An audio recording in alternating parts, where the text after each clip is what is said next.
Imagina, eu que agradeço a oportunidade de estar aqui, pelo tempo de vocês também. Eu venho da área acadêmica, eu fui professor também universitário, fiz mestrado, doutorado, enfim. E sempre fui uma pessoa apaixonada por inovação e por pesquisa aplicada. Então, fiquei muito tempo na academia, fui estudar fora do país, e aí surgiu a oportunidade de trabalhar numa empresa privada, né, com um modelo de negócio muito diferente do que a gente está acostumado, para justamente fazer essa ponte com universidades e trabalhar com pesquisas aplicadas e fomentar a inovação de alguma forma. Então, é um prazer estar aqui, eu agradeço pelo convite, Mauro, agradeço pela presença e pela oportunidade de estar aqui. E hoje, dentro da Red Hat, eu coordeno um projeto que a gente chama de Red Hat Academy, é um movimento de trazer alunos para um modelo aberto de inovação. Esse modelo, hoje eu coordeno a América Latina. A gente tem universidades no Chile, no México, na Colômbia, aqui no Brasil, Peru, Equador e Argentina. Tá? Então, são 7 países que a gente trabalha mais forte, tentando trazer alunos, professores para um ambiente mais inovador, para um ambiente mais aberto, colaborativo, e também servir de ponte para um mercado de trabalho que está em constante evolução. Certamente, Centro Paula Souza, a gente tem muito interesse. Eu, quando entrei na Red Hat, foi a primeira coisa que eu falei, a gente tem que ir para o Centro Paula Souza, a gente tem que desenvolver algum trabalho com o centro, e gostaria de apresentar para vocês um pouco o que é a empresa, o que é o modelo, para que depois a gente possa conversar sobre possíveis parcerias ou como que a gente pode fazer algum trabalho junto. Tá? A Red Hat é uma empresa, não sei se todos conhecem, é uma empresa de tecnologia. Nosso foco é desenvolver tecnologias para ambientes de missão crítica. Então, eu estou falando de empresas que 24/7, ambientes que não podem parar, que demandam muita segurança, muita performance, né? Então, estou falando de bancos, estou falando de empresas aéreas. Então, nosso foco não é o cliente final, não é uma infraestrutura que está na ponta, é o que está atrás, né, dessas aplicações. E a gente tem um modelo baseado em open source, e a missão é a gente conectar clientes, conectar comunidades de desenvolvimento que são globais, universidades, e criar um ecossistema onde todo mundo possa compartilhar o conhecimento e gerando inovação, né? Porque todo conhecimento que você compartilha, ele fica incremental e, obviamente, vai gerando inovação. Se a gente segura esse conhecimento num ambiente fechado, obviamente, você não desenvolve, teu vizinho também não desenvolve. Então, a Red Hat, ela tem esse DNA de fomentar ecossistema, de fomentar inovação. Tá? E com isso a gente tem uma cultura que a gente chama de cultura aberta. A gente tem ouvido falar muito de mercado criativo, de serviços, de inovações, né? E open source. Então, a gente tem uma cultura que ela é muito forte dentro da empresa.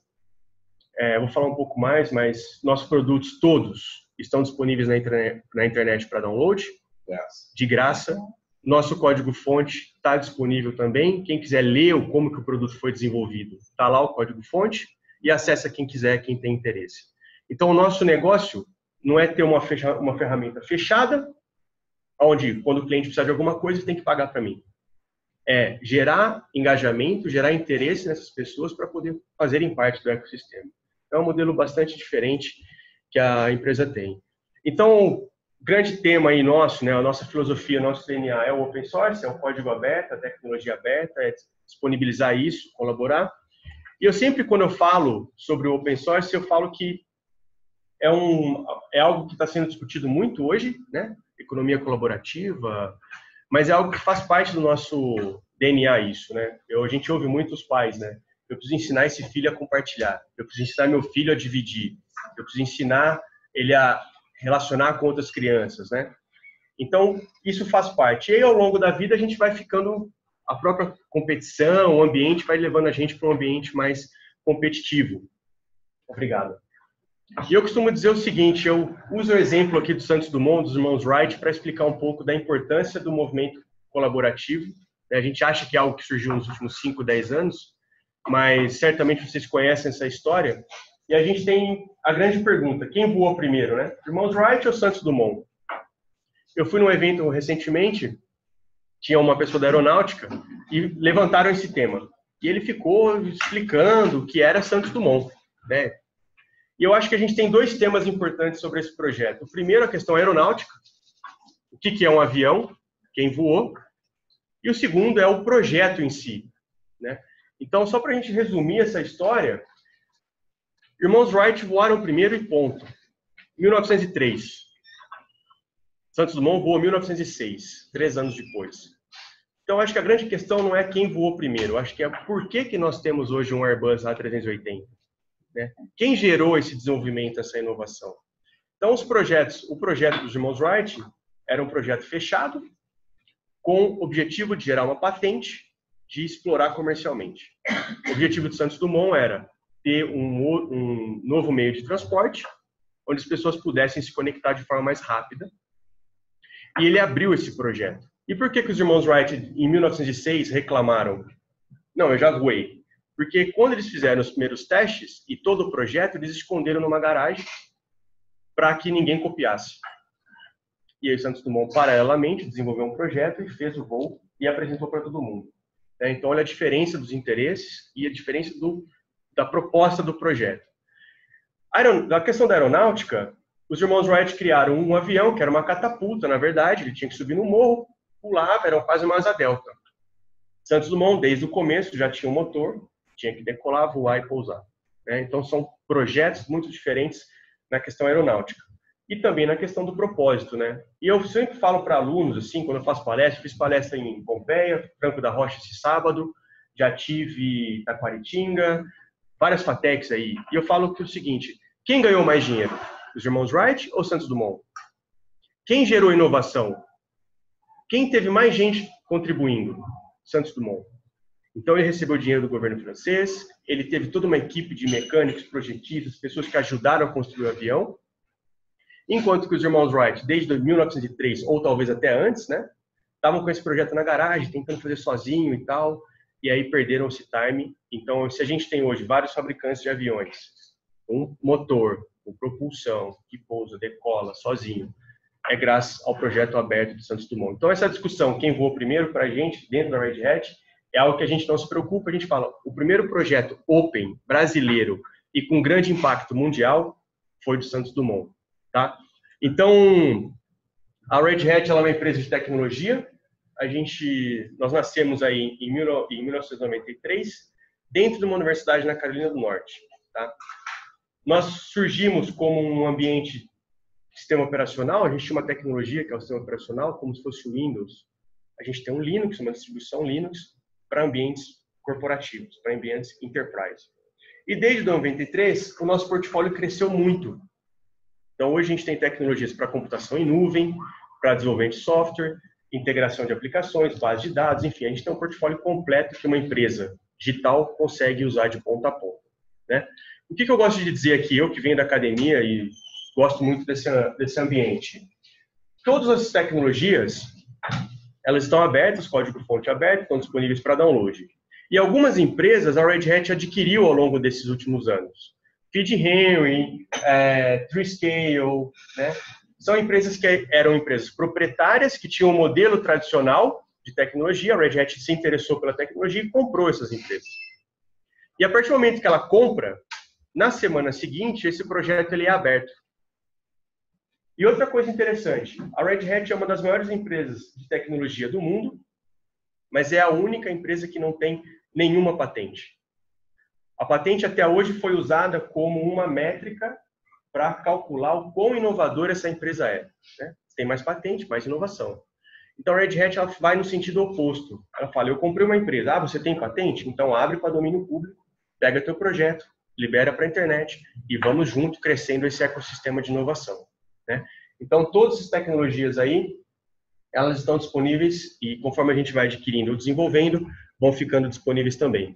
Alguns números, né, para vocês entenderem. Nós estamos com faturamento já próximo de 3 bilhões de dólares, né, global. Temos 85 escritórios em 35 países. Nosso faturamento desde 2003, ele é crescente, numa média de 20% a 30% todos os anos. Aí você fala, Wellington, a gente está num momento de crise, as empresas estão reduzindo, e a gente hoje, e eu gostaria de usar alunos do Centro Paula Souza, eu tenho 12 vagas na minha equipe, 10 vagas, e eu não consigo preencher. Então, é um modelo que leva e que entrega para o nosso cliente uma vantagem que é a inovação, um sistema mais estável, um suporte muito melhor e mais rápido e um ecossistema mais completo. eu não travo o meu cliente a ter que comprar um código, uma licença, um produto fechado, né? Então, o mercado tem visto isso como um benefício. Então, empresas tradicionais estão caminhando para uma tecnologia mais aberta, nesse formato, e, obviamente, a gente tem tido um crescimento mesmo com essa crise que a gente tem vivido, tá? Nós já temos capital aberto na Bolsa, nos Estados Unidos, temos ações, enfim, investidores, então é uma empresa que tem todo um modelo e são números bastante expressivos, né? E aí, eu costumo dizer o seguinte, tudo isso funciona, todos esses números são suportados através de tecnologias abertas. Então, é algo difícil de entender. Está disponível. E o cara fatura 3 bilhões de dólares, com 85 países, 35 países, 85 escritórios. Meu, como é que esse negócio para de pé, né? Então, eu costumo dizer o seguinte, a gente tem 3, 4 pilares que são importantes no nosso modelo de negócio. Primeiro, tudo vem de comunidade de desenvolvimento. Essa comunidade é global. Então, são pessoas no mundo inteiro trabalhando em prol da tecnologia, não em prol de uma marca, não em prol da Red Hat. O que a gente precisa resolver em computação em nuvem? São esses desafios. Então, vamos desenvolver os desafios. Vamos resolver esses problemas. Mas a Red Hat, ou a IBM, ou a Oracle, ou a Microsoft precisa disso. Não, eu vou tratar a solução do problema. Como cada um vai explorar depois é outra história, né? Então, a gente tem alguns pilares aí que são importantes. Colaboração. Então, essas pessoas trabalham compartilhando esses conhecimentos, estão espalhadas no mundo todo. Elas seguem uma metodologia que é transparente e é aberta. Então, eu não posso desenvolver um código, uma tecnologia, onde eu consiga explorar, onde só eu conheça, ou tem que estar aberto, tem que adotar os padrões que a comunidade define, né? Então, todas as coisas que são desenvolvidas, elas são desenvolvidas num processo muito bem definido e você tem que agir de uma forma muito transparente. Vou até mostrar se tiver interesse. Tudo que acontece fica logado. Olha, o Wellington, ele ajudou a resolver esse problema nessa tecnologia. Está logado o dia que eu fiz, o que eu fiz, quem me ajudou, quem validou, enfim. Então, é algo que realmente é muito interessante. E todos os problemas que a gente compartilha com essa comunidade são pessoas do mundo inteiro, com culturas, com conhecimentos, com time zone diferentes, trabalhando e, obviamente, a gente tem a solução mais rápida, né? Eu costumo dizer que, recentemente, nós tivemos um problema do processador da Intel, acho que vocês devem ter ouvido alguma coisa em relação a isso. O hardware, né, o processador estava com uma vulnerabilidade. E aí o mundo inteiro, e agora, o que a gente faz? Né? Foi uma bomba aí no mercado de tecnologia. Em 14 horas, nós estávamos entregando um patch de correção, uma correção, para todos os nossos clientes. A minha pergunta é possível fazer isso dentro de casa? Abrir a porta e falar, gente, precisamos resolver esse problema, fechar a porta? O tempo para solucionar esse problema é muito maior no modelo fechado, onde eu tenho lá 200, 300, 500 pessoas, contra um modelo que eu não sei quem são as pessoas que estão trabalhando. Então, a solução é muito mais rápida.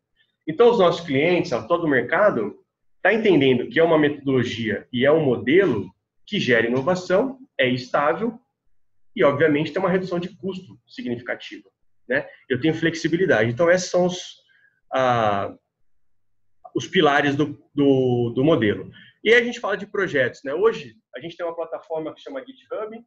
Essa plataforma, ela tem todos os projetos de tecnologia, mais de 1.800.000 projetos disponíveis para vocês acessarem, olharem os projetos, compartilharem, contribuírem.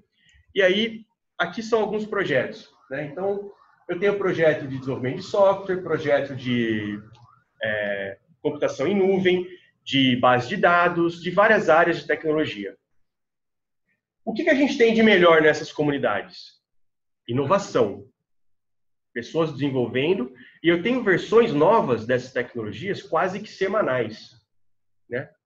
O que a gente tem de ruim aí?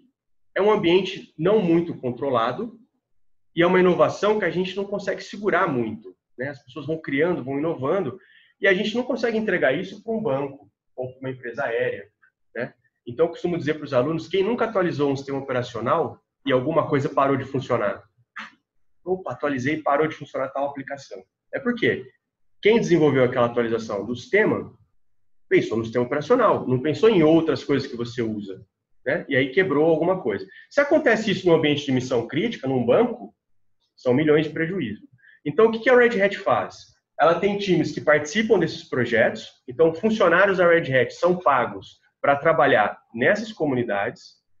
Pessoas do mundo inteiro que não ganham nada com isso também estão trabalhando. Funcionários da Oracle, da Microsoft, da Cisco também estão lá compartilhando esse conhecimento.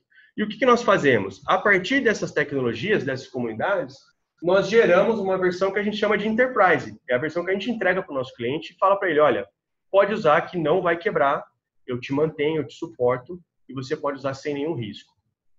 Tá? Então fica um ciclo, a gente sai dessa comunidade, gera uma versão nova, Enterprise, todo o desenvolvimento que a gente faz, a gente devolve para a comunidade e fica nesse ciclo, tá? De inovação.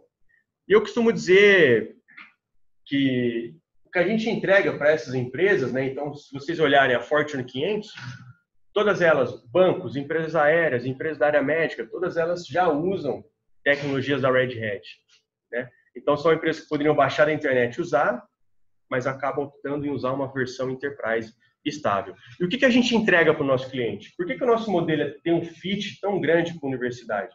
Primeiro que nós nascemos na universidade. Esse modelo foi quase que criado pela Red Hat em 93, não é algo novo, né? Já estamos falando aí de 25 anos. Então, o que a gente entrega para o nosso cliente? Eu costumo dizer que é conhecimento, né? Então, o cliente ele compra da gente suporte para manter o sistema dele rodando, ele compra treinamento para a equipe dele, que não conhece tecnologia, que a tecnologia é nova, enfim, e ele compra consultoria. Então, nós falamos para ele, olha, você quer digitalizar, você quer ser uma empresa mais moderna? Essa é a arquitetura que a gente sugere, essa é a tecnologia que você deve usar. Então, a gente dá esse serviço para ele. Aí ele fala, mas minha equipe não está preparada. Eu entrego o treinamento para ele, né? E aí ele fala, e depois que esse negócio estiver rodando, quem me ajuda a suportar? Quem me ajuda a manter? Eu tenho uma equipe 24/7 que ajuda a manter essa produção rodando, né? Então, a gente só entrega conhecimento. O nosso diferencial, com tudo isso aberto, é a equipe e o serviço que a gente entrega para o nosso cliente. Tá? Então, de onde vem esse conhecimento? Aqui são algumas das comunidades, só para vocês olharem ali, por exemplo, Linux, o kernel do Linux. A gente tem Ubuntu, a gente tem SUSE, a gente tem Red Hat, a gente tem outras distribuições Linux que usam o mesmo modelo, só que 12% de todo o código que está lá é desenvolvido pela Red Hat. Então, obviamente, funcionários, a equipe, a Red Hat vai ter um conhecimento muito avançado da tecnologia. E aí, lá no cliente final, a gente se destaca porque a gente tem um melhor serviço, faz o projeto em menor tempo, entrega o melhor suporte, o melhor preço, por aí vai. Então, a gente gera essa inovação através disso. Tecnologias mais novas, como de computação em nuvem, que é o OpenStack, 17% da tecnologia foi escrita pela Red Hat. Então, a nossa equipe de desenvolvimento, ela é funcionária da Red Hat, obviamente, mas ela responde apenas por 70% do tempo. 30% ela pode fazer o que ela quiser na semana. Então, o profissional fala assim, olha, eu gostaria de contribuir numa comunidade do OpenStack. Ok, 70% você vai trabalhar focado no negócio, no cliente, Enterprise, e 30% você pode trabalhar fazendo o que você quiser, contribuindo com quem você quiser, dando aula numa ETEC, numa FATEC, faça o que você quiser para gerar essa inovação. Então, é um modelo bastante interessante. E aí tem algumas outras estatísticas, como Docker, Kubernetes, né? O Kubernetes, por exemplo, foi uma tecnologia criada pelo Google, e o Google abriu essa tecnologia, e a Red Hat é a empresa que mais escreve código para essa tecnologia do Google. Então, não é tecnologia nossa, o Google criou, e quem mais contribui dentro das outras empresas é a Red Hat, né? Porque ela sabe que essa tecnologia era bom não só para a Red Hat, como para todo o mercado de tecnologia, né? Então, é um modelo bastante interessante. E aí, quando a gente fala de soluções enterprise, nós vivemos muitas eras, né, de TI. Servidor, eu me lembro que quando eu me formei, eu sonhava em trabalhar no CPD. Aí hoje você fala CPD, ninguém sabe o que é, né? Então, eu estudava VB, uma tecnologia, isso há 15 anos atrás, que já hoje não faz o menor sentido, né? Então, nós tivemos uma evolução. A gente está falando de nuvem, a gente está falando de plataformas móveis, escaláveis, enfim, outro tipo de inovação, né? E o que é importante aí, eu acho, para um profissional já desse lado, né, da mesa? É o aluno ter a formação de se autodesenvolver, de procurar conhecimento. Eu sempre falo, o Mauro viu a palestra lá para os alunos, eu falo que na minha época tinha um negócio que chamava biblioteca, que eles provavelmente não sabem o que é, né? Porque eu tinha só uma forma de ter informação. Era o livro.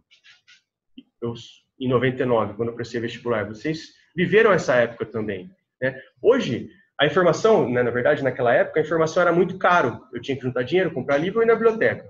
Hoje a informação é barato, qualquer coisa, qualquer lugar eu acesso, né? O que é caro hoje? O que o mercado valoriza? O que nós queremos hoje? Conhecimento. Informação a gente tem de sobra. E o que transforma informação em conhecimento é a maturidade do profissional e do aluno, em pegar essa informação, se autodesenvolver e transformar isso de alguma forma, né? Então, a gente tenta, de alguma forma, trazer esse aluno para um ambiente mais aberto, engajá-lo para participar dessas comunidades e tudo mais, para que ele se desenvolva, crie maturidade, para não simplesmente ficar dependente da informação que está disponível e abundante, mas que pegue essa informação e transforme isso em experiência, em inovação, em conhecimento, tá? A gente tem aqui alguns cases, eu acho que eu estou até cansado, eu sempre falo nas palestras, eu não vou repetir que o Google e que o Facebook, a gente está meio cansado de ver esses cases, mas tem algumas questões importantes aqui, né? A gente fala do Blockbuster, eu ia de sexta-feira no lugar para devolver no domingo, né? Ou ia no sábado para devolver segunda, tinha um esquema assim, não é? Blockbuster morreu. Eu não vou ficar falando que o iTunes ou que Netflix mataram o Blockbuster. O que é importante aqui para a gente? A Blockbuster foi uma empresa tradicional que não teve tempo de se reinventar. Ela foi morta antes dela perceber o que estava acontecendo. A FedEx, ela está em transição. Ela sabe que se ela não se reinventar, ela morre. E eu estou falando de uma FedEx, eu não estou falando de uma empresa pequena, né? Então, hoje, o que a FedEx faz? Ela investe em tecnologias abertas, ela investe em tecnologias de nuvem, de escalabilidade e tudo mais, porque ela tem que competir com empresas que são de TI. Amazon, Uber, o que é? É um servidor, é um centro de TI, mais nada. O resto é software, né? Então, a FedEx é uma das empresas que está tentando se digitalizar. Só para vocês terem uma ideia, hoje, nós temos um grande cliente que todos vocês certamente se relacionam no dia a dia. Esse cliente, ele lançou algo digital, né? Eu sou uma empresa digital para competir com as novas empresas. O que esse cliente teve que fazer? Ele falou, eu não consigo me digitalizar, eu não consigo mudar essa cultura. Eu tenho uma equipe, eu tenho tecnologia, eu tenho infraestrutura há anos. Como é que eu vou falar disso tudo com o meu funcionário? Não tem como. Ele criou uma empresa 2, totalmente nova, equipe nova, tecnologia nova. A gente tem muita coisa lá, Red Hat, rodando. Então, para o cliente, né, quando vocês usam esse serviço, a empresa X está digital, mas na verdade é uma empresa nova, com outro CNPJ, com outro time, outra equipe, outra tecnologia. Por quê? Porque ela sabe que se ela não fizer isso, ela vai virar um Blockbuster daqui 5 anos ou 10 anos. Né? E a mesma coisa com a FedEx. Eu costumo dizer esses dois casos, da Ford e o Bank of America. Bank of America é meio que, a gente já sabe o que está acontecendo, Nubank, Banco Original, né? Tem que se digitalizar, não tem como. Mas a Ford é um caso que eu gosto muito. Lá em 1929, 20 alguma coisa, a Ford foi responsável pela Revolução Industrial. O que ela fez? Ela criou um método novo, né? Para os jovens, para os alunos, eu falo, ela hackeou o sistema. E ela matou uma série de fabricantes que queriam fazer carro naquela época. Porque ela criou uma metodologia nova. Se você faz um carro por semana, eu faço 10 por dia. Compete comigo, né? Só que hoje a Ford está vivendo o outro lado, né? Então a gente fala, mas o que ela está passando? Ela está passando um problema que ela tem que ter software, tem que ter tecnologia. Dobrar ferro, botar 4 rodas, entregar para o meu cliente já não é mais suficiente, né? E um amigo meu, eu sempre conto essa história em todas as palestras, um amigo meu andou de Tesla nos Estados Unidos, não sei se alguém aqui teve a oportunidade, ele ligou e chegou aqui e falou, olha, eu conheci o Tesla. E aí, como é que é? Eu achei que ele era tipo uma nave espacial, né? Um foguete, alguma coisa assim. Eu falei, Wellington, é um carro classe A, BMW, Mercedes, Porsche, pega esses carros classe A. O Tesla é igual. 4 portas, 4 rodas, pneu, motor muito bom, ar-condicionado, confortável.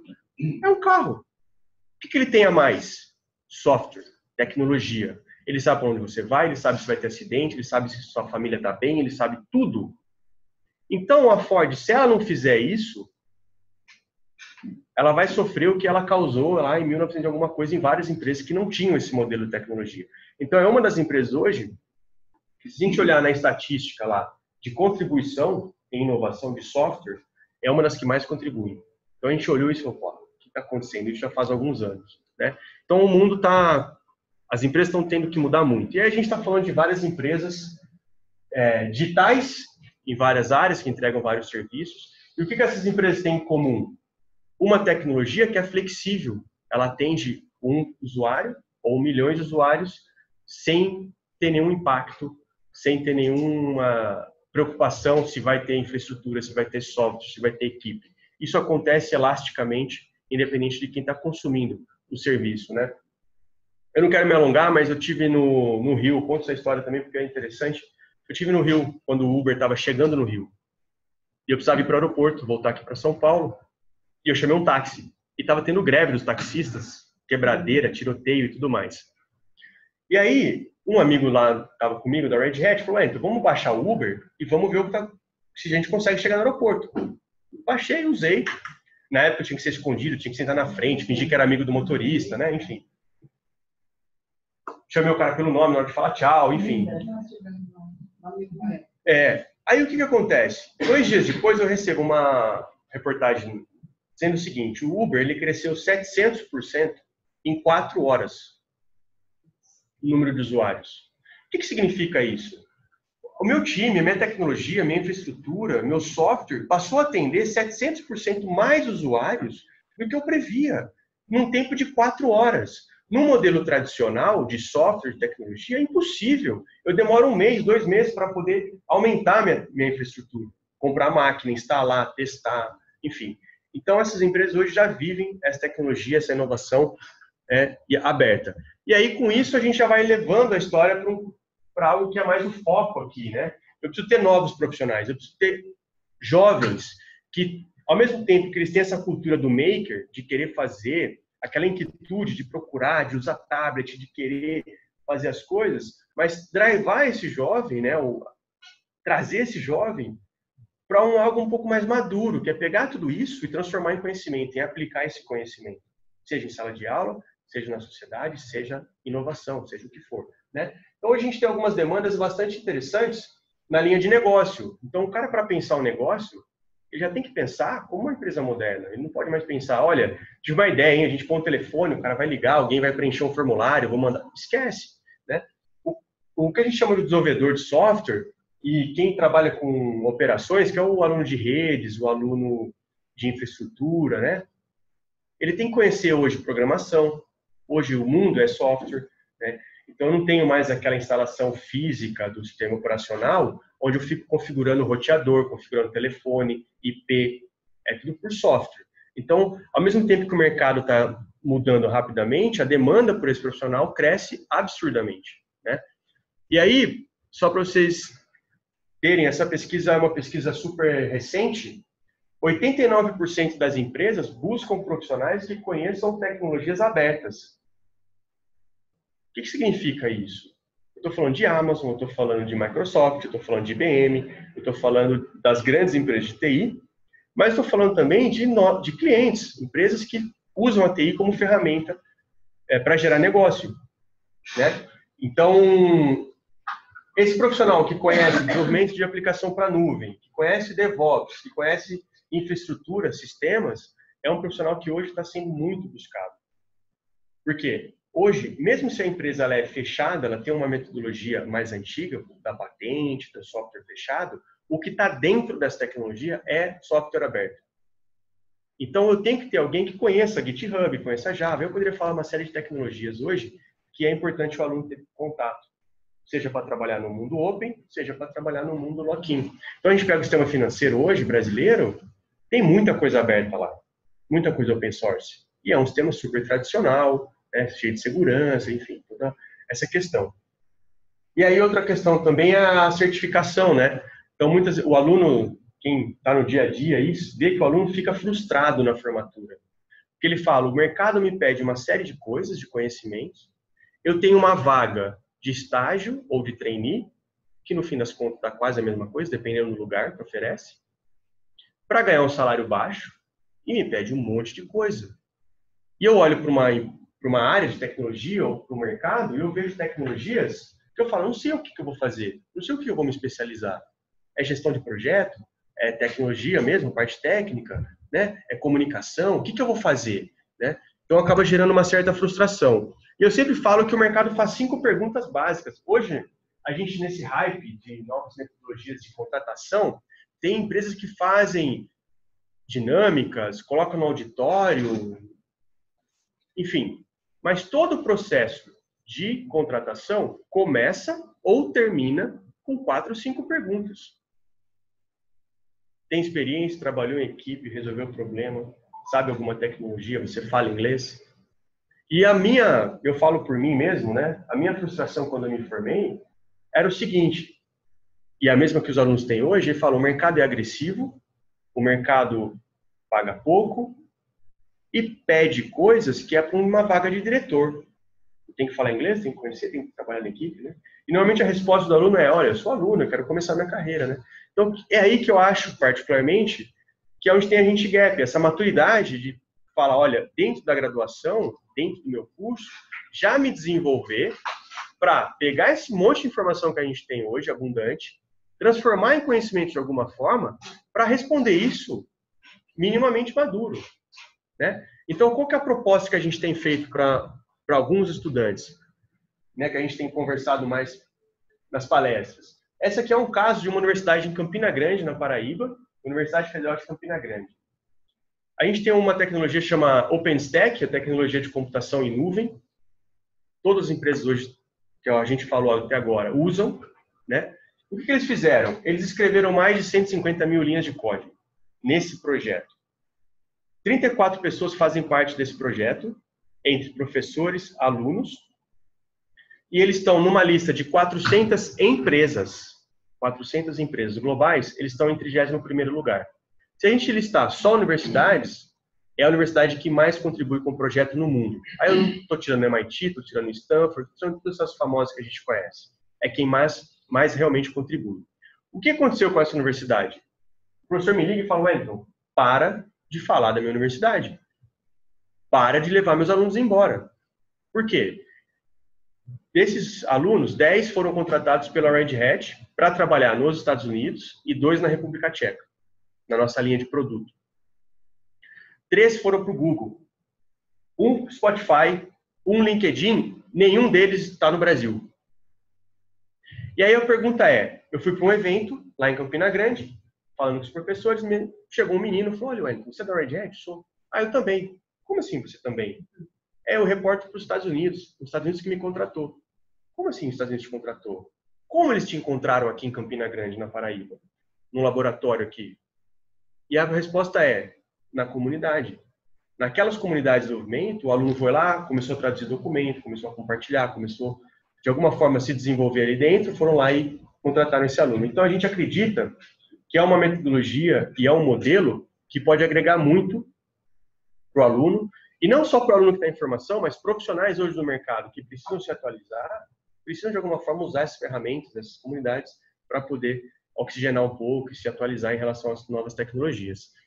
Eu tenho um link aqui do OpenStack, eu poderia mostrar, caso vocês queiram ver, daqui a pouco eu posso mostrar. Aí tem um relatório, o nome do aluno, o que ele fez, onde ele trabalhou.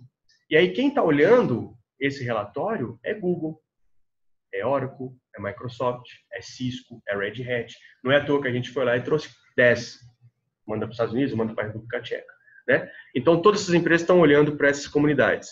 A gente tem hoje o programa que eu coordeno aqui na América Latina, que é o Academy, que a gente entrega treinamento para esse aluno nessas tecnologias, custo zero, e a gente quer engajar esse aluno em conhecer as tecnologias, em conhecer o mundo aberto de contribuição, né?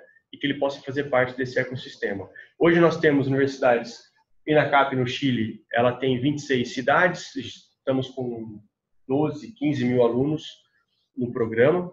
Nós temos universidade no México, Campina Grande, Paraíba, que é o que eu acabei de apresentar. Sena, na Colômbia, é uma instituição, não sei se vocês conhecem, mas eu acho que é a Comoetec, né? É uma Comoetec. Então, hoje, Sena, ele tem 15 mil acessos disponíveis para uso tem parceria? É. Eles estão com 15 mil acessos para os alunos, e ali é uma formação muito técnica, para um aluno muito jovem, né? E eu costumo dizer o seguinte, eu fui para um evento recentemente, e enquanto eu vim da academia, né, eu fiz doutorado, fiz tudo, conheço um pouco isso. E um professor, antes da minha apresentação, falou, olha, eu tenho 3.000 alunos de mestrado e doutorado, não sei quantos mil professores, e eu tenho poder de inovação que eu poderia... Só que, na verdade, a inovação não está só aí. A inovação está lá no curso técnico, daquele aluno de 15, 16 anos, que vai aprender uma tecnologia dessa e vai mudar a família dele, vai mudar a história de vida dele. Aí é a inovação. Então, uma coisa é inovação, outra coisa é impacto social.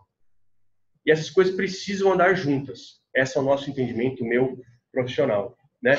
Então, a gente acredita muito que o Academy, desde um nível mais básico, técnico, ou ensino médio profissionalizante, até uma pós-graduação, tem oportunidade para todo mundo, tá? E a gente quer, de alguma forma, trazer isso para dentro do Centro Paula Souza. Eu não vou entrar em detalhes, a gente tem uma série de cursos e investimentos que a gente faz nos alunos, né? Então, em diferentes áreas.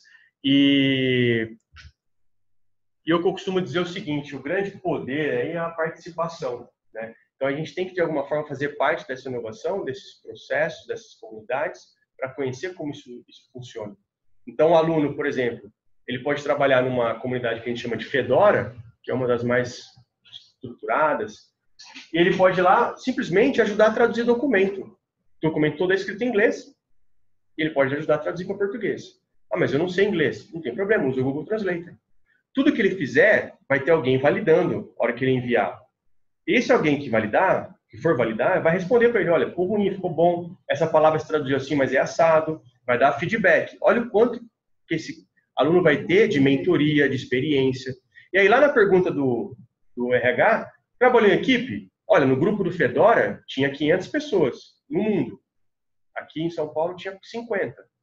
Tá, você já resolveu o problema? Ó, lá a gente traduzia documento, tinha release, papapá. Então, ele começa a viver um mundo que hoje as empresas estão vivendo, né? Então, ele não vai ser experiente, ele não vai ser fluente, mas ele vai ter a maturidade, que é o que a gente busca hoje. Eu entendo, né, depois de 15 anos, do outro lado, né? Então, a gente quer, e a gente acredita muito que é o poder da participação. A Amadeus é um cliente nosso, é uma empresa que faz booking, né, de hotéis e passagens aéreas, é uma empresa global, e ela chegou para a gente e falou, Wellington, Red Hat, eu quero que você troque o sistema, eu queria que você fizesse tal coisa. Qual foi a resposta da Red Hat? Eu não vou fazer nada em prol do seu interesse. Se você quer mudar a tecnologia, você não tem que pedir para mim. Você tem que ir lá na comunidade e falar com eles e convencê-los de que faz sentido. Lembra, nenhuma tecnologia vai ser desenvolvida em prol do interesse econômico, financeiro ou de uma empresa específica. O que a Amadeus fez? É uma empresa de passagem, né, aérea, de viagem.